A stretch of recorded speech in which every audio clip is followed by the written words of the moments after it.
কথাটো একদম ভালকে মন দিয়ক দেই। সঁচাকৈ প্ৰত্যেকজন শিক্ষিত অসমীয়াই, প্ৰত্যেকজন সচেতন অসমীয়াই, প্ৰত্যেকজন জনা শুনা অসমীয়াই আপুনি যি কামেই নকৰক লাগিলে কিয়, আপুনি পুৰুষেই হওক বা মহিলাই হওক, আপুনি মিচিং মানুহে হওক বা আপুনি আহোম মানুহে হওক, আপুনি কলিতা মানুহে হওক বা আপুনি চুতীয়া মানুহে হওক, প্ৰত্যেকজন মানুহে এটা কথা শুনি লওক যে গোৱাৰ নিচিনা সৰু ৰাজ্য এখনত য'ত তেল নাপায়, য'ত কয়লা নাপায়, য'ত চুনিল নাপায়, য'ত চাহপাত নাপায়, সেই ৰাজ্যখনত এজন মানুহৰ এবছৰৰ ইনকাম 6,15,000 টকা। আৰু অসমৰ নিচিনা ডাঙৰ ৰাজ্য এখন য'ত তেল, কয়লা, চুনিল, চাহপাত চব পায়, সেই ৰাজ্যখনৰ এবছৰৰ এজন মানুহৰ ইনকাম মাত্ৰ 1,20,000 টকা। আমি কিমান দুখীয়া, মই কথাটো বুজাবৰ কাৰণে চৰকাৰৰ এটা হিচাপ আপোনালোকক দিলোঁ। 2 নম্বৰ ইনকাম থকা ৰাজ্যখনৰ নাম আমাৰ ওচৰৰে ছিকিম। ছিকিম নামটো শুনিছেনে? আমাৰ যে 8 ভনী বুলি কয়, 8 ভনীৰ এখন ৰাজ্যৰ নামটো হ'ল ছিকিম। ছিকিমখন পাহাৰীয়া ৰাজ্য, তাত একো নাই, কেইটামান পাহাৰ আছে আৰু সেই পাহাৰত মাজে মাজে বৰফ পৰে। মানুহবিলাকে সেই পাহাৰটো চাবলৈ যায় ছিকিমত। আপোনালোক কোনোবা গৈ পাইছে নেকি ছিকিমলৈ? পাইছে? ছিকিমলৈ মানুহ ফুৰিবলৈ যোৱাৰ পাছত, টুৰিজিম হোৱাৰ পাছত ছিকিমৰ এজন মানুহৰ এবছৰীয়া আয় 5,65,000 টকা, 5,65,000 টকা। আৰু অসমৰ এজন মানুহৰ আয় 1,20,000 টকা। আমি কিমান দুখীয়া আপোনালোকে জানি লওক, হয়নে? অথচ আমাক বিজেপি চৰকাৰে কৈ আছে, অথচ আমাক হিমন্ত বিশ্ব শৰ্মা চৰকাৰে কৈ আছে যে অসমক আমি ভাৰতবৰ্ষৰ 1 নম্বৰ ৰাজ্যত পৰিণত কৰিম। কৰিছে নেকি? কৰিছে নেকি? কৰিছে নেকি? অসম 1 নম্বৰ ৰাজ্যত ক'ত হৈছে জানেনে নাই? 1 নম্বৰ ৰাজ্য হৈছে ক'ত হৈছে জানেনে? আধাতে স্কুল এৰা, এইটোক ইংৰাজীত ড্ৰপ আউট বুলি কয়, ড্ৰপ আউট ৰেট। আধাতে স্কুল এৰি দিয়া। এই যে প্ৰথম শ্ৰেণীলৈ গ'ল, দ্বিতীয় শ্ৰেণীলৈ গ'ল, চতুৰ্থ শ্ৰেণী পোৱাৰ পাছত আৰু নপঢ়িলে ল'ৰা ছোৱালী, 5লৈ যোৱাৰ পাছত আৰু নপঢ়িলে, মেট্ৰিক দিয়াৰ পাছত আৰু নপঢ়িলে, এনেকুৱা ল'ৰা ছোৱালীৰ ক্ষেত্ৰতহে, ড্ৰপ আউটৰ ক্ষেত্ৰতে গোটেই ভাৰতবৰ্ষৰ ভিতৰত অসম 1 নম্বৰ। কথাটো বুজিছেনে? আৰু কিহত 1 নম্বৰ জানেনে? আমাৰ মাসকলে, আমাৰ খুৰীদেউসকলে, আমাৰ পেহীসকলে যে সন্তান জন্ম দিয়ে, বাচ্চা জন্ম দিয়ে, সন্তান যে জন্ম দিয়ে, সন্তান জন্ম দিওঁতে মাৰ মৃত্যু, সন্তান জন্ম দিওঁতে মাকবিলাকৰ মৰে নে নাই? বহুত। এইটোক মেটাৰনেল মৰ্টেলিটি ৰেট বা প্ৰসূতিৰ মৃত্যুৰ হাৰ বুলি কয়। এইটো গোটেই ভাৰতবৰ্ষৰ ভিতৰত 3 নম্বৰ। আমাৰ ইয়াতে সন্তান জন্ম দিওঁতে আটাইতকৈ বেছি মাতৃ মৰে, 3 নম্বৰৰ ভিতৰত মৰে। কেলে? আমাৰ ইয়াত ভালকে চিকিৎসালয়ৰ সুবিধা নাই। আমাৰ ইয়াত সন্তান জন্ম হওঁতে, বাচ্চা যেতিয়া জন্ম হয়, কেঁচুৱা যেতিয়া জন্ম হয়, 7 নম্বৰ আটাইতকৈ বেছি কেঁচুৱাৰ মৃত্যু হয় অসমত। কেলে? আমাৰ কেঁচুৱাবিলাকে মাকৰ পেটত থাকোঁতে ভালকৈ খাবলৈ নাপায়, আৰু মাকৰ পেটত থাকোঁতে মাকে ইমান কষ্ট কৰে যে বাচ্চাটো মৰি যায়। এয়াই হ'ল আজিৰ দিনটোত অসমৰ প্ৰকৃত অৱস্থা। শ্ৰদ্ধেয় ৰাইজ, ৭৫ বছৰ আমি সকলোকে ভোট দিলোঁ।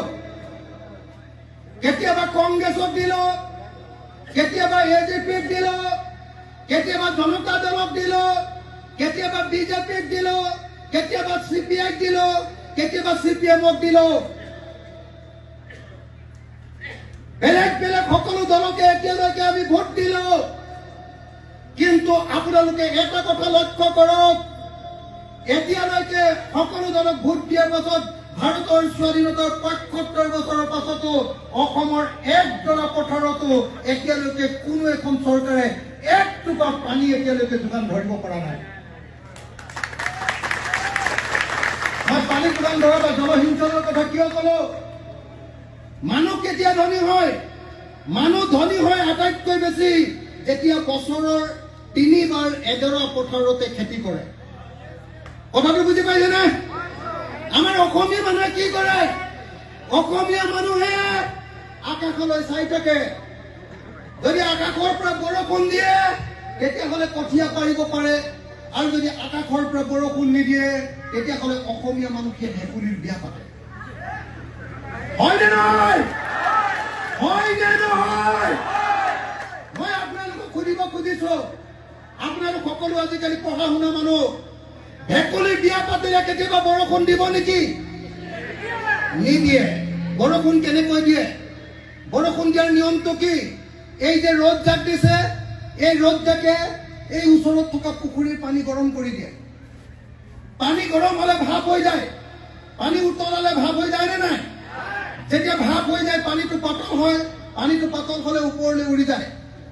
ওপৰলৈ উৰি গৈ গৈ গৈ গৈ যেতিয়া বেছি ওপৰলৈ যায় তেতিয়া ঠাণ্ডা লাগি যায়। ঠাণ্ডা লাগি গলে আকৌ পানীটো ডাঠ হৈ যায়। খেতি কৰা কামক বাদ দি গাঁৱৰ ডেকা গাভৰুবিলাকে বা গাঁৱৰ মানুহবিলাকে, যিবিলাক মানুহে অকল খেতিয়ে নকৰে, বেলেগ বেলেগ কাম কৰে, খেতি কৰা কামক বাদ দি এই মুহূৰ্তত গাঁৱৰ মানুহবিলাকে আটাইতকৈ বেছি কি কাম কৰে?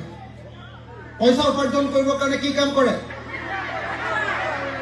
মই সাংবাদিকসকলক ক'ব কৈছো, মই শুনিছো যে খেতি কৰাক বাদ দি অসমৰ গাঁৱৰ মানুহে এই মুহূৰ্তত আটাইতকৈ কি বেছি কাম কৰে? কি বুলি কৈছে? কি বুলি কৈছে? কি বুলি কৈছে? এই আপোনালোকে সকলোৱে শুনি লওক।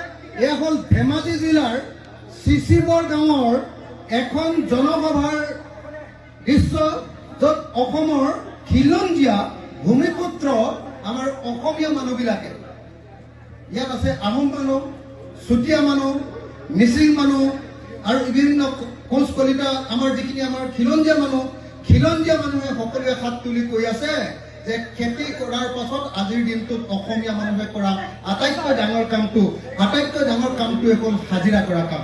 আটাইতকৈ ডাঙৰ কামটোৱে হ'ল হাজিৰা কৰা কাম। হয়নে? হাজিৰা কৰা কাম হয়নে নহয়?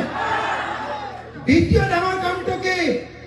দ্বিতীয় ডাঙৰ কামটো বেংগলোৰ আৰু কেৰেলাত গৈ চিকিউৰিটি গাৰ্ড কৰাটো কামটো হয়নে নহয়?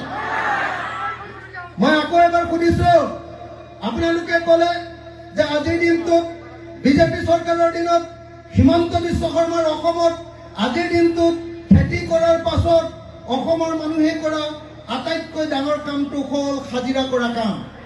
হয়নে? দ্বিতীয় ডাঙৰ কামটো কি? অসমৰ বাহিৰলৈ গৈ চিকিউৰিটি গাৰ্ড কৰাটো হয়নে নহয়? হয়নে নহয়? হয়নে নহয়? যদি মই হিমন্ত বিশ্ব শৰ্মাক এতিয়া সুধিব খুজিছো, যদি অসমৰ আটাইতকৈ নতুন প্ৰজন্ম, ডেকা যুৱক যুৱতীবিলাক, আটাইতকৈ পালোৱান অসমীয়া ডেকাবিলাকে যদি খেতি কৰাক বাদ দি আটাইতকৈ ডাঙৰ কাম হাজিৰা কৰা বা গাঁৱৰ মিস্ত্ৰীৰ লগত যোগালী কৰা হয়, আৰু 2 নম্বৰ কামটো যদি হয় বেংগলোৰ বা কেৰেলাত গৈ চিকিউৰিটি গাৰ্ড কৰাটো হয়, তেতিয়াহ'লে তেনেকুৱা অসমীয়া জাতিৰ কিবা ভৱিষ্যত আছেনে? আছেনে ৰাইজ? আছেনে ৰাইজ? আছেনে ৰাইজ? এই অসমীয়া জাতিৰ ভৱিষ্যত আছেনে? সঁচাকে বিজেপি চৰকাৰৰ দিনত আমাৰ অসমীয়া জাতিৰ ভৱিষ্যত সম্পূৰ্ণৰূপে শেষ হৈ গৈছেনে নাই ৰাইজ? শেষ হৈছেনে নাই? বিজেপি চৰকাৰে কৈছে যে অসমক ভাৰতৰ আটাইতকৈ ধনী ৰাজ্যত পৰিণত কৰিব। হল নেকি? হল নেকি? হল নেকি? দৰিদ্ৰতাৰ পিনৰ পৰা গোটেই ভাৰতবৰ্ষৰ 33খন ৰাজ্যৰ ভিতৰত অসমৰ স্থান এই মুহূৰ্তত 27 নম্বৰত। দৰিদ্ৰতা মানে খাবলৈ নোপোৱা অৱস্থাৰ পৰা, ক্ষুধা, 33খন ৰাজ্যৰ ভিতৰত 27 নম্বৰ। তাৰমানে কেই নম্বৰত? 6 নম্বৰত অসমৰ স্থান তলফালৰ পৰা। কথাটো বুজিলে? এতিয়া মই আপোনালোকক দেখুৱাম যে ভাৰতবৰ্ষত যি 33খন ৰাজ্য আছে, এই 33খন ৰাজ্যৰ ভিতৰত গোৱা নামৰ ৰাজ্যখনৰ, গোৱা নামটো শুনিছেনে? গোৱা এই যে মানুহবিলাকে যে সাগৰত ফুৰিবলৈ যায় যে গোৱা, শুনিছেনে নাই নামটো? এই যে মানুহবিলাকে ফুৰিবলৈ গৈ যে ফটো দিয়ে যে গোৱা বুলি ঠাইখন, সেই গোৱা নামৰ ৰাজ্যখন